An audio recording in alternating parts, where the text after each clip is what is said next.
not all hauntings begin in old, decaying houses. Sometimes they begin with the things we bring into our homes. Objects we trust, objects we cherish. This is the story of a family in Houston, Texas, whose lives were forever changed by what seemed like a harmless Christmas gift, a Disney frozen Elsa doll. It was Christmas morning, 2013. The living room was alive with laughter. Wrapping paper littered the floor as a young girl tore open her most anticipated gift, a Disney frozen Elsa doll. The doll smiled up at her, its bright blue dress glittering in the twinkling light of the Christmas tree. "Mom, Dad, it's Elsa. She's so pretty." The little girl's excitement was infectious. She pressed the button on Elsa's chest, and the doll sang its iconic song, "Let It Go." Her voice filled the room, cheerful and full of life. In that moment, nobody could have imagined the nightmare they had just welcomed into their home. Elsa quickly became the little girl's favorite toy. She carried her everywhere, even sleeping with the doll tucked under her arm. But by 2015, things started to change. The first sign came when Elsa refused to sing on command. The family brushed it off as a technical glitch, but soon, Elsa began singing by herself, at odd times and without anyone pressing her button. "It's just broken. We'll replace the batteries." But new batteries didn't help. Instead, Elsa began alternating between singing in English and Spanish, something she was never programmed to do. The cheerful voice had taken on a warped, almost mocking tone. By 2019, the family's unease had turned to fear. Elsa's songs would start in the middle of the night, waking the household. Sometimes the doll would go silent for days, only to suddenly spring to life. It wasn't just the singing either. They began finding Elsa in places they hadn't left her, on the kitchen counter, in the daughter's closet, or on the stairs. At first, they thought someone in the family was moving her as a joke, but no one confessed. "Who keeps moving this thing? It's not funny anymore." The truth began to sink in. The doll was moving on its own. Determined to end the madness, the family decided to throw Elsa away. The father placed her in a trash bag, sealed it tightly, and threw it in the outdoor bin. For the first time in months, the house felt normal again. But their relief didn't last long. "Mom, Elsa's back." They found her days later, sitting upright in the living room, her unblinking eyes fixed on the couch. Nobody knew how she got there. The trash had been collected. The bin was empty. Growing desperate, the family reached out to a friend, a collector of unusual items, who offered to take the doll off their hands. They carefully packed Elsa in a box, sealing it with tape, and shipped her away. For a few weeks, the family felt at peace, but their friend called them one night with a chilling revelation. "That doll you sent me, it's back at your house. I swear it's not here anymore." Fear crept back into their lives as they realized Elsa had returned yet again. The doll seemed unstoppable. The family decided to destroy the doll. Late one night, they built a fire in their backyard and threw Elsa into the flames. Her dress melted, her plastic body bubbled, but her face, her haunting, unscathed face, remained. The fire had no effect. Elsa was invincible. Finally, they decided to send Elsa far away, to an unknown location, hoping the doll would never return. For now, the house is quiet. But the family lives in constant fear, waiting for the day they'll find Elsa in their home again. They don't know how she comes back. They don't know why. All they know is, she always does. Some objects are more than they appear. Some carry a darkness that can't be explained. This family thought they were buying their daughter happiness. Instead, they invited a nightmare into their home. The next time you hear a toy singing in the dark, ask yourself, is it really just a toy? The doll wasn't just moving or singing anymore. It felt alive. Objects around the house began to shift on their own. The family would find picture frames knocked over, furniture slightly moved, and doors that had been locked mysteriously left ajar. But it was the voices that truly broke their sense of safety. "Mom, I think I heard her talking to me last night." The little girl swore she heard Elsa whisper her name in the dark. At first, the parents dismissed it as a child's imagination. But then, the mother started hearing it too. A faint, melodic voice calling her name from the shadows. The father, ever skeptical, brushed it off. That is, until he woke one night to find the doll sitting at the foot of their bed. Desperate for answers, the family began researching the doll, hoping to uncover some logical explanation for what was happening. They found stories of similar experiences, objects moving on their own, toys that seemed to have a mind of their own. But one story caught their attention, a tale of another Elsa doll, sold in the same region, that had been blamed for a series of tragedies. The doll had belonged to a family who claimed it was cursed, bringing illness and bad luck. They too had tried to get rid of it, only to have it return. Could it be the same one? Number, that's impossible. The connection was impossible to ignore. The family began to believe they hadn't just bought a doll, they had inherited a curse. As weeks turned into months, the doll's presence began to affect the family's mental health. The little girl, once full of joy, became withdrawn and quiet.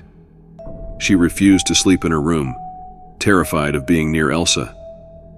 The parents started arguing more frequently, their nerves frayed by sleepless nights and the constant fear of what Elsa might do next.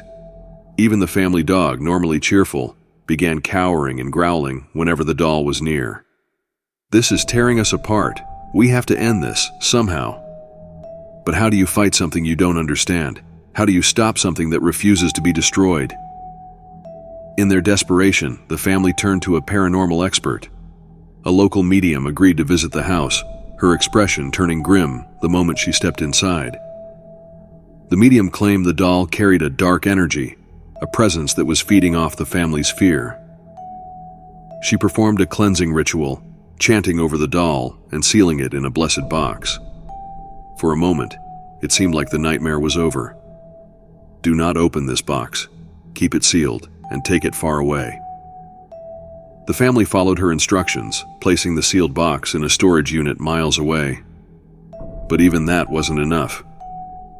Months passed without incident. The family began to relax, believing they had finally rid themselves of Elsa. But one night, a knock came at the door. The father opened it to find no one there, only a box, sealed with the same tape they had used months ago. He hesitated, his heart pounding, before prying it open. Inside was Elsa, her blue dress pristine, her unblinking eyes staring back at him. How is this possible? That was the last straw. The family packed their belongings and moved far away, leaving Elsa and their memories behind. For now, the doll remains in that house, waiting for its next victim. Some objects aren't just possessions. They carry something darker, something that defies explanation. The Houston family thought they were buying happiness. Instead, they brought a curse into their lives. Elsa still exists out there waiting. Perhaps she's in another home now, singing her cheerful song, biding her time. The next time you hear a toy in the dark, ask yourself, are you truly alone? Are you truly... In the late 16th century, on the windswept shores of Roanoke Island, a shadowy mystery unfolded, one that still haunts historians and storytellers alike. This is the story of an entire colony that vanished without a trace, leaving behind only a single, cryptic clue. It all began in 1587, when a group of English settlers, seeking a new life, arrived on the wild and untamed shores of Roanoke Island, part of what we now call North Carolina. They came with hope, but what they found was uncertainty and danger lurking in the wilderness. In the year 1587, under the reign of Queen Elizabeth I, a bold expedition set sail from England to the New World, a land promising riches, opportunity, and freedom. But for the settlers who stepped ashore on Roanoke Island, that promise would turn into a chilling, unsolvable mystery. The settlers were led by John White, an artist and mapmaker, and among them were families, laborers, and adventurers, all eager to establish a foothold in this untamed wilderness. They sought not only survival, but prosperity in this strange and uncharted land. Yet from the beginning, the island seemed to resist their efforts. Life on Roanoke Island was harsh. The land was rugged, and food was scarce. The settlers constructed crude homes from wood and mud, fortified against both nature and the unknown dangers of this foreign territory. The forest around them seemed alive, whispering with the wind and hiding secrets beneath its shadowy canopy. Yet it wasn't just the environment they had to contend with. Relations with the indigenous tribes were delicate, marked by moments of uneasy trade and tension. Despite this, the settlers tried to carve out a semblance of normalcy, holding on to the fragile hope that their colony would endure. But as the weeks turned into months, their supplies dwindled. The settlers knew that without aid, survival was uncertain. Governor John White made the fateful decision to return to England for reinforcements and provisions, leaving behind his daughter, Eleanor Dare, and his infant granddaughter, Virginia, who had been the first English child born on American soil. White promised to return swiftly, but fate had other plans. England, embroiled in conflict with Spain and the looming threat of the Spanish Armada, delayed his journey for 3 agonizing years. When White finally returned in 1590, Roanoke Island was a ghost town. The settlement, once bustling with life, had been abandoned. Houses and fortifications were dismantled, as if the settlers had left in an orderly fashion. No bodies, no graves, nothing but emptiness greeted him. And then, there was the single clue. On one of the trees, White discovered the word Croatoan, carved with deliberate precision. Another tree bore the letters CRO etched faintly, as if the carver had been interrupted. There were no signs of struggle, no evidence of where the settlers had gone. It was as if they had simply disappeared. Over the centuries, historians and archaeologists have struggled to piece together what might have happened to the lost colony. The most prominent theory suggests that the settlers sought refuge with the Croatoan tribe on nearby Hatteras Island, integrating into their community to survive, but no conclusive evidence has ever been found. Other theories are darker. Some suggest the settlers fell victim to hostile tribes or were wiped out by disease. And then, there are those who believe the answer lies in something far more sinister: curses, supernatural forces, or even alien abduction. Over the years, whispers of ghostly sightings and eerie phenomena have only added fuel to the legend. The word Croatoan itself has become an omen of mystery and doom. It has appeared in other strange places throughout history, etched into the bedpost of the writer Edgar Allan Poe on the night of his death, and even in the logs of ships that vanished at sea.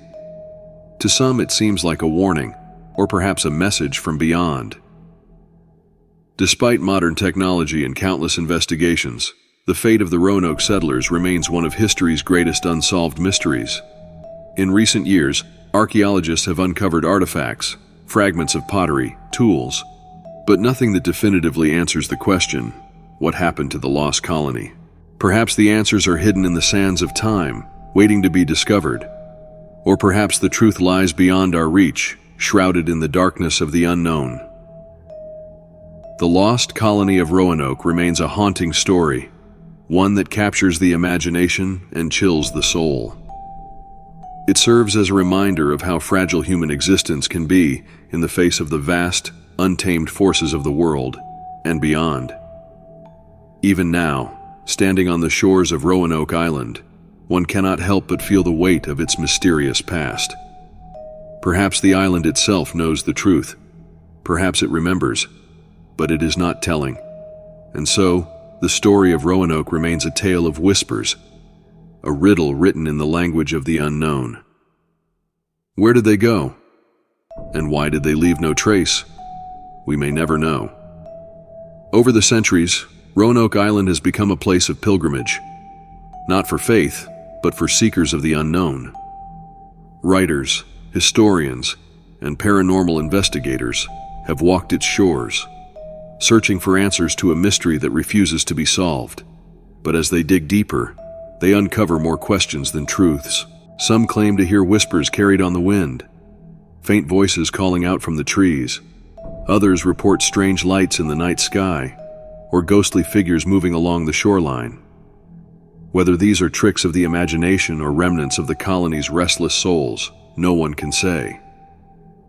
Recently, a tantalizing discovery brought new life to the mystery. Archaeologists uncovered 2 sites near Roanoke Island, one on Hatteras Island and another on the mainland, where artifacts suggested contact between the settlers and local tribes. Among these artifacts were fragments of European-style pottery, tools, and even a 16th-century gun. These findings hint that some settlers may have survived by integrating with the Croatoan people, adopting their ways and vanishing into history. But while intriguing, these artifacts provide no definitive proof. The mystery remains elusive, as though the island itself is determined to keep its secrets buried. And then, there is the curse of Croatoan, a name that seems to follow death and disappearance. Beyond its appearance in the Roanoke story, the word has been linked to strange and tragic events throughout history. One legend tells of the infamous writer Edgar Allan Poe.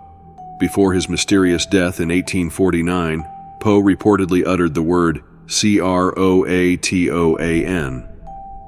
Others claim it appeared in the logs of ships lost at sea and even carved into the walls of abandoned asylums.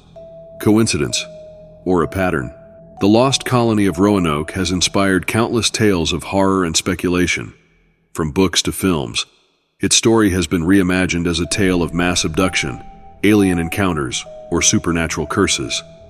But while fiction takes liberties, the reality remains far more haunting.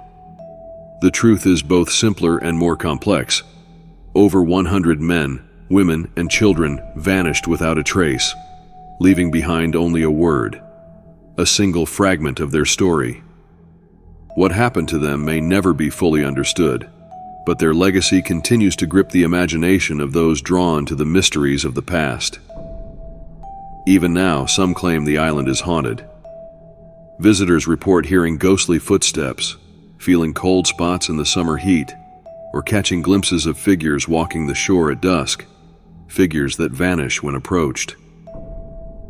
Whether these stories are real or imagined, they serve as a chilling reminder that Roanoke's mystery is not confined to history. It is alive, growing, and evolving in the minds of those who dare to seek it. Perhaps the fate of the settlers is not the point of the story. Perhaps their disappearance is a lesson, a symbol of humanity's fragile existence, of how easily we can be swallowed by forces we do not understand. Roanoke is more than a historical mystery.